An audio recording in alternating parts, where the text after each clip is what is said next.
My name's Peyton. I'm 31 years old, living in Austin, Texas, and I once believed I was about to enter the perfect marriage with the ideal man. Brendan, fiancé, is 2 years older than me, a civil engineer, quiet but always thoughtful. We met at a seminar 3 years ago, and during our very first conversation I thought, this man is nothing like the ones I've known. He knew how to listen, was just smart enough, spoke honestly when needed, and had a way of making me feel like I was the only person in a crowded room. We got engaged at the end of last fall when leaves began to fall along the lake trail where he knelt down. No extravagance, no $1,000,000 ring, just Brandon, with sincere eyes and the question that stopped my heart. Peyton, will you grow old with me? I cried out of joy, and I believed that promise the way a child clutches a ticket to the future. After getting engaged, we quickly dove into planning a spring wedding. Everything felt like it was moving smoothly. The guest list, the venue at a quiet ranch just outside the city, the cake tastings, and those small but sweet arguments about the bouquet colors. Brandon was the first man who made the word stability feel safe rather than suffocating. So when he said he wanted to go back to California for a few weeks to visit his mom, who was recovering from a minor surgery, I didn't suspect a thing. Brandon's always been family-oriented, and it had been nearly a year since he'd returned to the small beach town where he grew up. I even helped him pack, slipped in a few packets of his favorite coffee, and called out as he walked to the car, "Tell your mom I said hi, I'll miss you." Brandon turned back, gave a soft smile, and said, "I'll call every night, don't overthink it, it's just a few weeks." A few weeks. Sounds simple, right? I sent him off with a long kiss and a hug tight enough to hold on to that sense of closeness. I had no idea that hug would be the last time I felt certain about the man I was about to marry. At first, just like he promised, Brandon called every night. We talked about his mom, the pleasant West Coast weather, and even discussed putting a deposit down for our wedding photo studio. He sounded tired but still kept his voice steady, warm, and attentive. I thought, he's just homesick. He probably misses me as much as I miss him. But on the 5th day, my call rang once and then stopped. The messages I sent via iMessage no longer showed as read. I told myself maybe he was tired, busy, or forgot to charge his phone. Anything was possible. On the 6th day, I received a single message. "Peyton, I need some time to think. I'll explain later." I went numb. Think? About what? About us? About the wedding we'd spent the whole winter planning? About the vows he had handwritten and tucked inside the ring box? I texted back almost immediately. "Brandon, what's going on? Can you please tell me clearly?" No reply. The silence hit like a punch to the chest. No warning. I'm not someone who panics easily, but in that moment, I was scared. Not because I feared being abandoned, but because I didn't know what I was being treated as. A man about to get married, leaving only 2 lines behind and disappearing? I stared at my phone screen, then looked at the calendar on the wall, our wedding date circled in bright red, and I started to understand. Something was breaking. 3 days had passed since Brandon's last message. Every morning I grabbed my phone by instinct. Nothing. No explanation, no apology, not even a meaningless emoji. At first I tried to stay calm. Maybe his phone was broken, maybe he was caring for his mom and too busy to check in. I acted composed, worked, drank chamomile tea, played my favorite playlist. But everything felt fake. Even the birds chirping outside irritated me, as if nothing wrong was happening. I sent more messages. "Are you okay? Just let me know you're safe. I don't need a long explanation, just a sign." But still nothing. The messages remained stuck at sent, never moving to read. On the 4th day, I tried FaceTiming him. The screen rang for a few seconds, then went to voicemail. I called again, then again, straight to voicemail. I felt a chill settle into my chest, not from the air conditioning, but from the thick silence Brandon was laying between us. This wasn't him. Brandon wasn't the kind of man who vanished without a word. He hated ambiguity. That was one of the things I loved about him. His clarity, his directness. How he always addressed misunderstandings before they had a chance to grow. So why was he hiding now? I scrolled through social media, checked his Facebook profile where he normally posted photos of the little garden behind his house, or the neighbor's dog visiting. Nothing new for a whole week. Same with Instagram, completely blank. I checked his story section. Nothing, no signs, no post saying taking a break or disconnecting for a while. The unease inside me kept growing. I've never been good with prolonged silence, especially not when it comes from someone who once promised to stay. That night I called Brandon's sister, Emily. We'd met a few times before, not close, but close enough to send each other holiday greetings. The phone rang for a long time. When she picked up, I realized my voice was shaking. Emily, it's Peyton. I'm sorry to call this late. I just wanted to ask, is Brandon doing okay? Silence. Then a slow reply came, soft as cotton but cold enough to cut through me. Brandon told you he was visiting Mom? I froze. Yes, wait. He's not staying with Miss Margot? Another pause. I could hear wind or maybe traffic on the other end. Finally she said, I'm not really sure, we haven't talked much lately. Her voice was evasive, unnatural. Something was wrong. Very wrong. I just want to know he's okay. He hasn't answered my messages. Everything happened so suddenly, I said softly, trying to stay calm. Peyton, I think he probably just needs some time. Sometimes people need quiet to think. Think about what? I asked, almost whispering. We're planning a wedding. I don't understand what's going on. Emily hesitated. Then she said one final thing before ending the call. Maybe you should let him reach out. If he hasn't called back, maybe he's not ready yet. The line went dead. I stayed seated at the kitchen stool, not realizing until that moment that my fists were clenched so tightly, my nails had left marks in my palms. I knew something was being hidden. A man who's about to get married doesn't need quiet so badly that he disappears. And if he really does, the least he could do is say it clearly and respectfully. But Brandon didn't say anything. He chose to withdraw and left me drowning in a storm of unanswered questions. That silence, scarier than any goodbye. I stayed awake on the 10th night since Brandon vanished from my life like he'd never existed. Sleep had become a luxury, while the anxiety pressed in so hard I could hear my own heartbeat as dawn crept in. I had waited for him to come back. Given him space, didn't push, didn't blame. But his silence no longer felt like time to think. It felt like a quiet rejection. And even though I didn't want to admit it, I knew it. That morning I stood by the kitchen window, a cold cup of coffee in my hand, staring at the shadows cast by the trees across the yard. I let out a sigh. Then, as if something clicked inside me, I put the mug down, walked into the closet, and pulled a small suitcase from the back corner. I wasn't going to sit back and let someone else dictate my emotions. If Brandon didn't have the courage to tell the truth, I'd go find it myself. He once told me his mother's house was in Monterey, California, a small coastal town with windy hills and towering pines.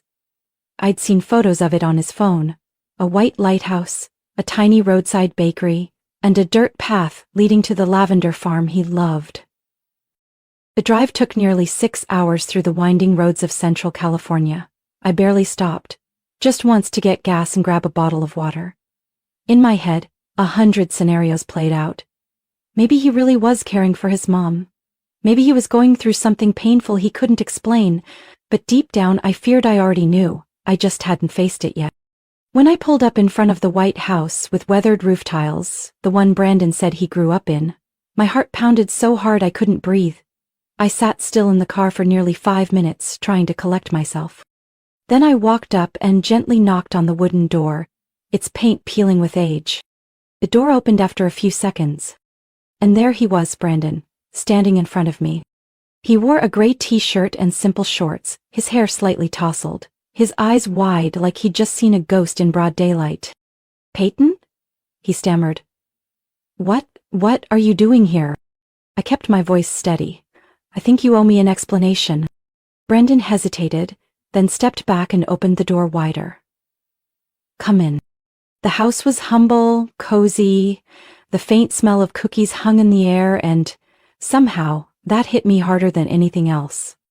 We sat down in the living room. No one spoke for a few seconds. Only the ticking of the wall clock and the faint sound of waves in the distance filled the space. I broke the silence first. You disappeared without a word. Brandon, what were you doing? He looked down at his hands, rubbing the palm of his left hand, a nervous habit of his. Then he looked up, voice hoarse. I'm sorry, I didn't think you'd come all the way here. Exactly, because you didn't think I had to come, I replied, not angry, just too exhausted to keep guessing. Brandon stared at me for a long time. Then finally he said what I had feared and suspected all along. When I got back here, I ran into Zoe. I froze. Zoe? I repeated. Your ex? He nodded, eyes drifting away. I didn't seek her out, it just happened. At the used bookstore near the harbor. We talked, and then kept talking. She used to be an important part of my life. I swallowed hard, my heart thudding in my chest. And that made you forget me completely? No, it's not like that. He leaned forward, eyes pleading. I was just confused. I didn't want to enter a marriage with doubts. Doubts about what? My voice cracked. We were engaged. We booked the venue, chose the menu, mailed out the invitations. And just because you ran into your ex, you decided to cut all contact with me? I didn't mean to, Brandon said softly. I just needed time to be sure. I let out a short laugh. Be sure about what, Brandon? Whether I was worth giving up your past for, or if I still held up as the better option after your little nostalgia trip? He didn't say a word. And I no longer needed him to. I left the house in Monterey right after that conversation. No anger, no tears, no drama. I didn't hesitate. I took my bag and spoke just one line. I think you've had enough time to be uncertain. Now it's my turn to be sure. I no longer belong in your picture. Brandon didn't stop me. He just sat there, eyes fixed on the old wooden floor, saying nothing. And that silence, to me, was the cruelest goodbye. The drive back to Austin felt twice as long. I don't even remember how I made it home. All I know is that at every rest stop, every gas station, one question haunted me. What did I do wrong? But as the Texas sky appeared through my windshield, I knew. I wasn't wrong. I just loved the wrong person. For 3 days after that, Brandon didn't message me. No calls, no explanations. As if everything that happened was just a dream, and he owed nothing to the woman he once gave a ring. On the 4th day, I received one single message from him. I hope you're doing okay. If possible, I'd like to talk when you're ready. No, I'm sorry. No, I messed up. Just a bland, vague line like he was texting an old coworker, not someone he nearly walked down the aisle with. I read that message in the kitchen, a glass of water in my hand, and for some reason, I laughed. A dry, empty laugh with no hint of joy. Then I flipped my phone face down on the table and left it unanswered. I didn't need an explanation anymore. I had seen everything I needed to see. The tone of that message only confirmed what I already knew. To Brandon, I was a convenient option, not someone irreplaceable. My best friend, Rachel, was the first to hear the whole story. She listened without interrupting, without rushing to judge. But when I ended with, I don't think he ever meant to hurt me, she looked me straight in the eye and said, Peyton, sometimes the thing that hurts the most is indifference. I stayed quiet, but deep down I knew she was right. 2 days later, I told Jay, a close guy friend from college. His face twisted almost instantly, and he said through gritted teeth, If a man can quietly slip back to his ex behind his fiancé's back, then he never deserved you in the first place. I felt like my heart was being wrapped in the warm blanket of an outsider's clarity. The more people I told, the clearer it became. I wasn't crazy. I wasn't blind. And I definitely wasn't weak like I'd feared. The only thing I hadn't done was block Brandon's number. Not because I was waiting for him to say anything else, I just wasn't ready to close that door completely. But that didn't last long. That night, while cleaning out my inbox, I accidentally scrolled past a sample photo from the wedding studio Brandon and I had chosen. A studio in Houston with soft golden light and a rustic backdrop. He once said it was the kind of space where he could picture me walking toward him. I stared at the picture for nearly a minute. Then, without overthinking, I long pressed on Brandon's number and selected block contact. It was a small action, but my hand trembled slightly as I did it. Not because I still had feelings, but because I knew that when you block someone, It means you're choosing to protect yourself, instead of waiting for decency from someone who no longer deserves it. A week passed since I'd blocked Brandon's number. Life didn't go back to normal, but at least it found a rhythm. I woke up earlier, walked around the lake near my house every morning, ate a proper breakfast instead of just sipping cold coffee. I started answering work emails, cleaned my apartment, even cut my hair a little shorter, as if I were shedding all traces of the future bride I used to be. I didn't expect anything anymore. Brandon was a chapter that had closed, a blurry ending but one that was painfully clear. Until one Friday afternoon, as I was folding laundry, the doorbell rang. I didn't think much of it. Maybe Rachel with fresh apple pie or an Amazon package I forgot I ordered. But when I opened the door, it felt like getting punched in the chest. Brandon. There he was, same blue shirt, a little rumpled and not a hint of remorse. In his hand, a small paper bag from the coffee shop I used to love, as if this was just a delayed casual date. Peyton? He smiled lightly. I was just passing by and thought, maybe you could use something sweet. I stared at him. What are you doing here? I thought, it was time we really talked, just you and me like we used to. I crossed my arms. You really think you still have the right to start anything with, like we used to? He hesitated but tried to keep his tone casual. I miss you, and I think we can still fix this. You know, the venue still has our date reserved, and the lavender flowers if you still want that color. I think... Stop. I cut him off, feeling the blood rush to my face. He looked at me surprised. Peyton? I stepped closer, my voice low but firm. You think you can disappear then come back like nothing happened just because you realized your ex wasn't the one? Now I'm good enough again? That's not it. Brandon stepped back, still clutching the coffee cup like it was a shield. I just panicked. Zoe's not what I want anymore. You are.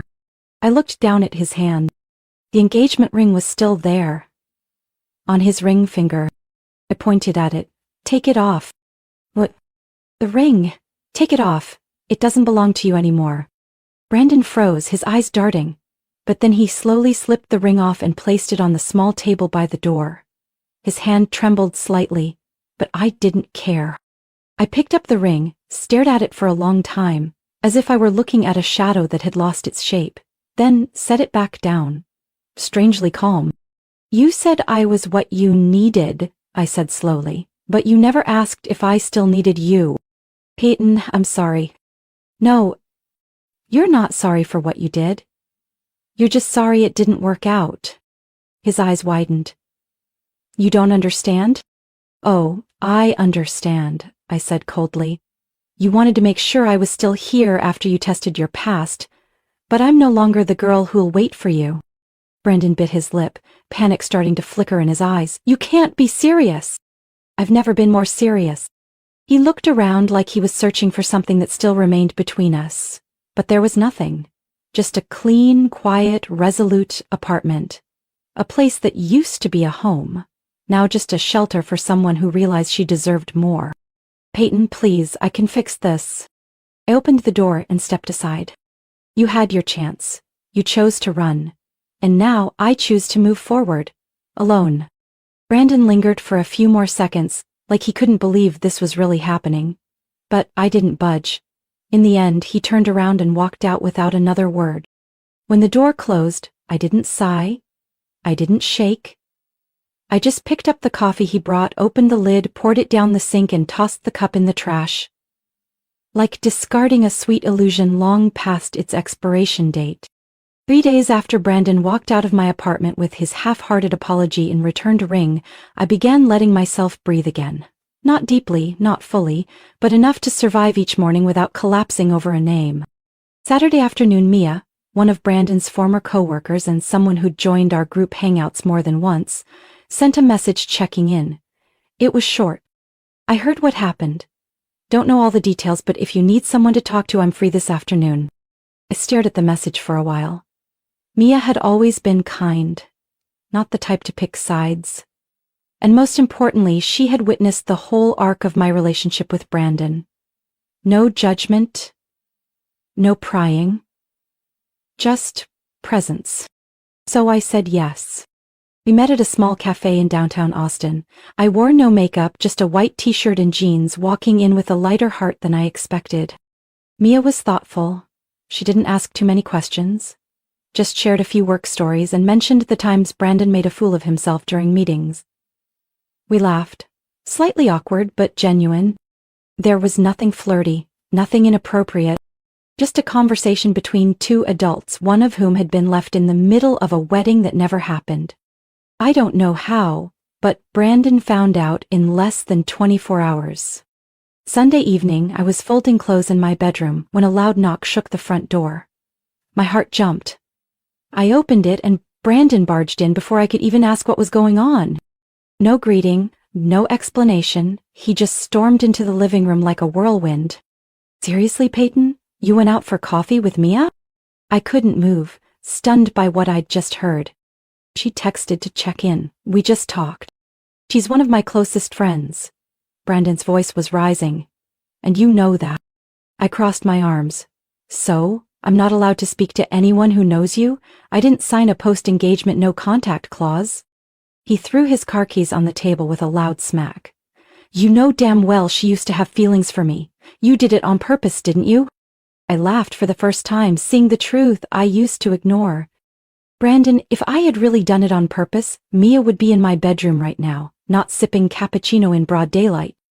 He stepped forward, eyes fixed on mine like he was waiting for me to apologize. You don't see how that's wrong? My voice turned cold. No, but you know what is wrong? You thinking you still have the right to interrogate me after what you did. He froze. I was just what? Just going back to your ex behind my back? Just vanishing for weeks without a word? Just showing up when I start moving on? I stepped closer, unafraid. You stepped back. So stay there. Brandon's face shifted, not from guilt but from a bruised ego. You'll regret this, he said, his voice low. Trust me. You have no idea what you're walking into. I pointed to the door. You're right. I had no idea who I'd chosen. But now I do. Get out of my house, Brandon. He didn't move. Just stared at me, eyes blazing, jaw tight. Then, without another word, he walked out and slammed the door behind him, like he was the one who'd been betrayed. I remained still in the quiet of my living room, fully aware he could throw all the threats he wanted. But the power over my emotions, from now on, no longer belonged to him. Thought after that confrontation Brandon would disappear for good like he had before. But I underestimated a man who was used to manipulating people through emotion. The following week I started noticing a few strange things. One Monday morning, as I walked out of the coffee shop near my house, I saw a black pickup truck, one Brandon used to drive, parked across the street, headlights still warm. I ignored it. 3 days later, when I left the gym, I spotted a familiar figure standing at the gas station 1 block over, hoodie pulled up, head down, but I'd recognize that posture anywhere. When I looked straight at him, he turned away. At first I didn't say anything to anyone, partly because I wasn't sure if I was being paranoid, and partly because I was too tired to explain anything anymore.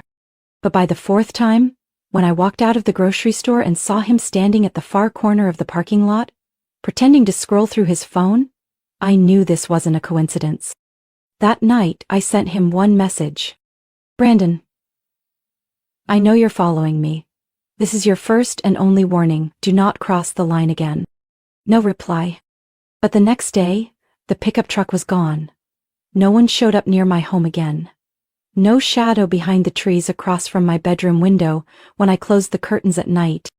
I didn't know if he disappeared because he was afraid of me, or because he finally realized what he'd lost. But honestly, I didn't care anymore. A few weeks later, Mia texted again, asking if I wanted to grab a drink. I thanked her but politely declined. I no longer felt guarded, but I also wasn't interested in anything connected to Brandon's past. Mia might be a good person, but I wasn't ready to step into anything that would make me second guess again. Instead, I started focusing on myself, on everything I had missed during the 3 blind years spent building a future that the other person never truly wanted to be part of. I signed up for an evening art class. something I'd always said I'd do but kept putting off for wedding planning. I repainted my living room walls, switching from pale cream to olive green, not for feng shui but because it made my mornings feel lighter. I stopped explaining what had happened.